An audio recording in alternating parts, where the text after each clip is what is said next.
Mardi 26 mars, bonjour à toutes et à tous, bienvenue sur Grand Lille TV.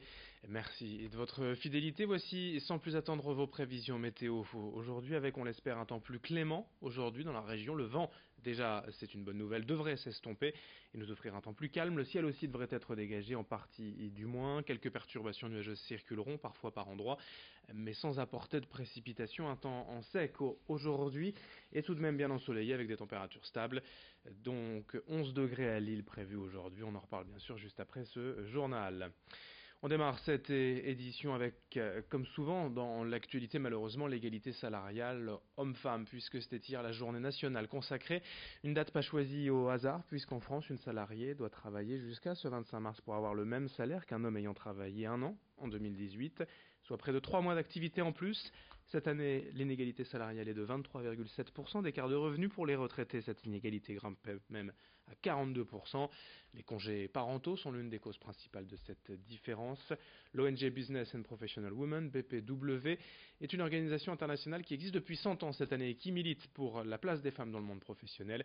Sa présidente à Lille, Caroline Dujardin, est au micro de Margot Sailly. Souvent, on entend parler d'inégalité salariale, mais très rarement on met le doigt sur l'inégalité des retraites.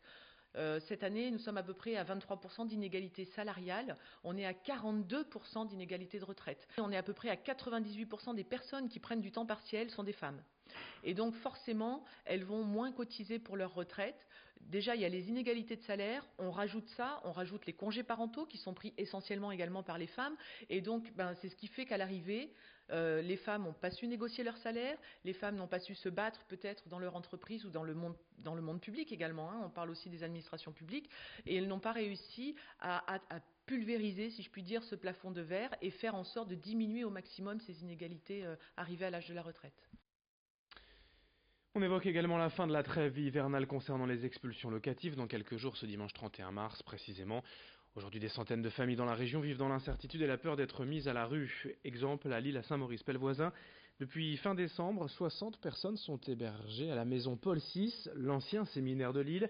Un hébergement d'urgence ouvert cet hiver par la préfecture, mais qui pourrait bien fermer dans quelques jours, laissant 12 familles sans solution de logement. La plupart sont des demandeurs d'asile, beaucoup ont des enfants, parfois en bas âge, certains sont en situation de handicap. Un collectif d'habitants se mobilise depuis peu pour demander une solution durable pour ces familles. Explication sur place recueillie par Margot Sailly. L'objectif, c'est de un peu sensibiliser déjà les parents d'élèves qui n'étaient pas du tout au courant de la situation sur l'école, un certain nombre de familles qui sont hébergées au séminaire. Donc il y a 12 familles hébergées au séminaire depuis fin décembre. Là, c'est la fin de la trêve hivernale, donc ils vont être mis dehors. Il y a 3 propositions de relogement qui ont été faites et les autres familles, il n'y a pas de solution. Ils sont censés partir le 31 mars, sauf que le séminaire leur a demandé de quitter les lieux 3 jours plus tôt, parce qu'en fait, il faut nettoyer l'espace. Donc en gros, dès jeudi, il y a déjà des familles qui sont dehors. Alors avec ce rassemblement, on attend déjà que les parents se mobilisent et que surtout le préfet fasse des propositions, ce qui est la loi, des propositions de relogement, si possible à proximité de l'école, pour que les enfants puissent continuer à venir à l'école.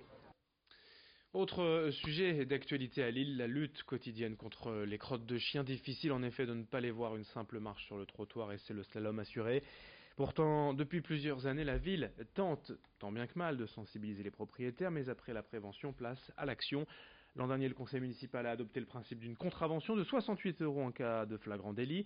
Il y a aussi 249 distributeurs de sacs dédiés disséminés dans la ville. Des pochoirs incitant au civisme des propriétaires ont également été peints sur les trottoirs. Et la dernière nouveauté de la mairie, c'est la distribution de petits os en plastique renfermant des sacs poubelles. Explication au micro de Xavier Silly. Les goodies, vous les retrouvez dans les mairies de quartier, sur demande, chez les vétérinaires. Donc c'est là où nous rencontrons le plus probablement les maîtres, qui sont responsables de leurs animaux. Et également, nous travaillons avec les mairies de quartier pour définir les endroits où nous devons davantage lutter et les rues qui sont les principales concernées par les incivilités. Il y a différentes alertes. Il y a en effet le citoyen qui en peut plus, qui nettoie la crotte de chien devant chez lui quotidiennement et qui nous demande d'agir. Mais il y a également aussi les équipes cadres de vie qui sont, puisque nous avons des agents dans chaque mairie de quartier qui recensent les problématiques rue par rue aujourd'hui sur différentes problématiques de voirie, mais aussi de propreté. Le portrait du jour également sur Grand Lille TV. Après 2 ans passés à combattre le cancer, Candice Wallard publie son premier livre, Chip alors. Cette trentenaire nordiste, maman, femme active, a traversé un parcours de soins hors du commun pour s'en sortir. Dans cet ouvrage, elle revient sur les principales étapes ayant marqué l'évolution de sa maladie, du diagnostic jusqu'à l'opération et sa guérison. Un voyage vers l'inconnu, présenté en 2 minutes par Idil Gunay. En 2017, Candice Wallard a 37 ans. Les médecins lui diagnostiquent un cancer de l'appendice avec des métastases au niveau du péritoine. La mère de famille, originaire de Tourcoing, doit alors subir une chimiothérapie hyperthermique intrapéritonéale. Une opération lourde consistant à ouvrir l'abdomen et à plonger les organes malades dans un bain de chimiothérapie chauffé à 42,5 degrés. Candice Wallard raconte son expérience dans ce livre, Chip alors. C'est une série de portraits et de paysages qui ont trait à ma maladie, avec le fil conducteur de la chronologie de l'évolution de ma maladie. Et dans chaque chapitre, j'essaie, à partir d'un élément précis ou d'une anecdote, de rebondir sur un sujet plus général. Donc on va parler de l'amitié, de la mort, du soutien, de l'envie, du désir, du corps, de la peur, de l'angoisse, enfin voilà. Et j'ai voulu que mon témoignage ne soit pas trop médical, je veux qu'il soit accessible à chacun, parce que l'idée c'est vraiment d'apporter du courage et de l'espoir à l'ensemble des patients qui sont amenés à traverser une phase un peu compliquée. J'ai traité chaque difficulté avec un peu d'humour et de légèreté pour rendre le livre agréable, et parce que à aucun moment de ma maladie, moi je suis tombée dans le pathos. Moi j'ai toujours eu ce recul et cette envie, cet acharnement à vivre et à aller mieux, et j'espère qu'il transpire dans mes pages. Ce livre, c'est surtout un message d'espoir adressé à toutes les personnes qui affrontent la maladie. Et on apporte énormément de soutien par notre posture, par notre retour d'expérience. Et beaucoup de personnes autour de moi prennent contact avec moi justement pour échanger, et ce qui me fait très plaisir puisque j'en parle assez librement.